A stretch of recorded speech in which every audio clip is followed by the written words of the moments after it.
আসসালামু আলাইকুম ওয়া রাহমাতুল্লাহ। ওয়ালাইকুম আসসালাম। আমি ঢাকা থেকে আতিফ বলছিলাম। জি আবিদ ভাই আমার একটা বলুন। প্রশ্ন ছিল যে সাদাকাতুল ফিতর দেওয়ার পুরা অ্যাকচুয়াল নিয়মটা কি? আর আমাদের বাসার যারা কাজ করেন বা কেয়ারটেকার তাদেরকে কি আমরা এটা দিতে পারবো? জি ধন্যবাদ। আপনি দেখতে থাকুন। আপনি তো মানে প্রশ্নটি শুনলেন, আপনি যদি প্রশ্নের উত্তর দিয়ে শুরু করতেন। জি ধন্যবাদ। ভাই ফোন করেছেন। সদাকাতুল ফিতরের মূলত এটি একটা ওয়াজিব এবাদত।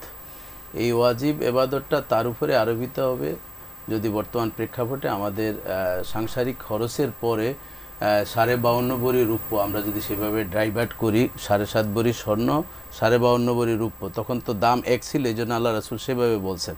এখন বর্তমান বাজারে 85 থেকে 90 হাজার টাকা যদি কারো মালিকানায়, জাকাতটা হচ্ছে বছরে 1 বছর টু বছর, কিন্তু এখানে হচ্ছে যে সবহে সাদেক ওই সময়ের মধ্যে যার হাতে 85 থেকে 90 হাজার টাকা যার কাছে থাকবে তার উপরেই সাদাকাতুল ফিতর ওয়াজিব।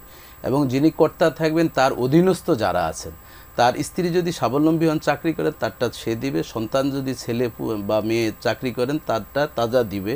আর এছাড়া ওনার অন্যান্য যারা অধীনস্থ আছেন, কাজের যদি মানে নির্ধারিতভাবে সবসময় কাজ করেন, তাদেরও সাদাকাতুল ফিতরটা যিনি মালিক কর্তা তার দিতে হবে। এখন কতটুকু দিতে হবে এর পরিমাণ সম্পর্কে আমরা যতটুকু হাদিসে পেয়েছি সেটি হচ্ছে যে যদি গম দেওয়া হয় তাহলে অর্ধসা কতটুকু? অর্ধসা হচ্ছে 1 কেজি 650 গ্রাম, যেটি আমাদের বর্তমান ইসলামিক ফাউন্ডেশন হিসাব করে দিয়েছেন 110 টাকা। আর শুধু এটি স্বাভাবিকভাবে সবার জন্য যে তা নয়, বরং এটি অর্ধসা গম এবং একসা খেজুর বা কিসমিস, এগুলোর দাম কিন্তু রাসূলুল্লাহ সাল্লাল্লাহু আলাইহি ওয়াসাল্লামের জমানায় কিন্তু সেম ছিল, যেমনটি জাকাত এবং স্বর্ণ এবং রূপের ছিল। আর রাসূলুল্লাহ সাল্লাল্লাহু আলাইহি ওয়াসাল্লামের জমানায় জব, কিসমিস, পনির এগুলোর দাম আর গমের দাম কিন্তু একই ছিল। এই জন্য অর্ধসা আর এখানে হচ্ছে একসাথে হচ্ছে আপনার 3 কেজি 300 গ্রাম। তো আমরা বর্তমান প্রেক্ষাপটে যেটি আমাদের ইসলামিক ফাউন্ডেশন থেকে আমাদেরকে জানিয়েছেন যে 110 টাকা হচ্ছে সর্বনিম্ন, আর সর্বোচ্চ পনিরের দাম ধরেছেন 2805 টাকা। এখন কেন এই ব্যবধানটা হলো এ সম্পর্কে আমরা মুয়াবিয়া রাদিয়াল্লাহু তাআলা আনহু থেকে একটা হাদিস আমরা দেখতে পাই যে ওনার জামানায় সবচেয়ে গমের ফলনটা খুব বেশি হয়েছে। রাসূলুল্লাহ সাল্লাল্লাহু আলাইহি ওয়াসাল্লামের জামানায় তেমন ছিল না। ওনার জমানায় যখন গমের ফলনটা খুব ভালো হলো তখন কিন্তু তিনি ওই যে তোয়ামাতুল লিল মাসাকিন, মিসকিন অসহায় যারা খেতে পারে তাদের জন্য কিন্তু তিনি গমের ব্যবস্থাটা করেছেন।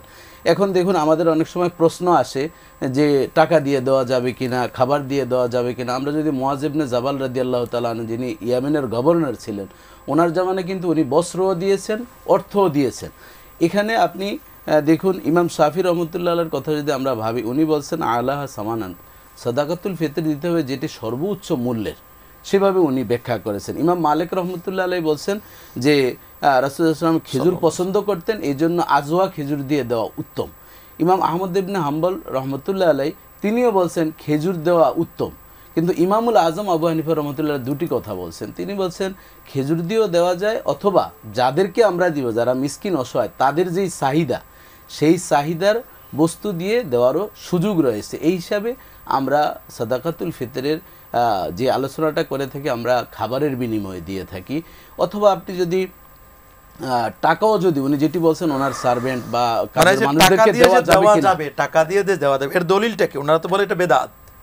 বেদাতি যে মুআয ইবনে জাবাল রাদিয়াল্লাহু তাআলা আনহু তিনি দিয়েছেন, আমরা সেটা থেকেই পাই। এবং রাসূল আবু সাঈদ খুদরি রাদিয়াল্লাহু তাআলা থেকে মুয়াত্তা মালিকের ভিতরে বর্ণনা করা হয়েছে রাসূলুল্লাহ সাল্লাল্লাহু আলাইহি ওয়াসাল্লামের জমানায়ও এভাবে দিনার দিয়ে দেওয়া হয়েছে। সেই হিসাবে দেওয়ার ক্ষেত্রে বাদাবাদি না করে বরং যাদেরকে দেওয়া হবে তারা যাতে উপকৃত হন। যেমন ধরুন আপনি কিসমিস দিচ্ছেন, এখন কিসমিস সেমাই কয়জন রান্না করবে আর কিসমিস খাবে?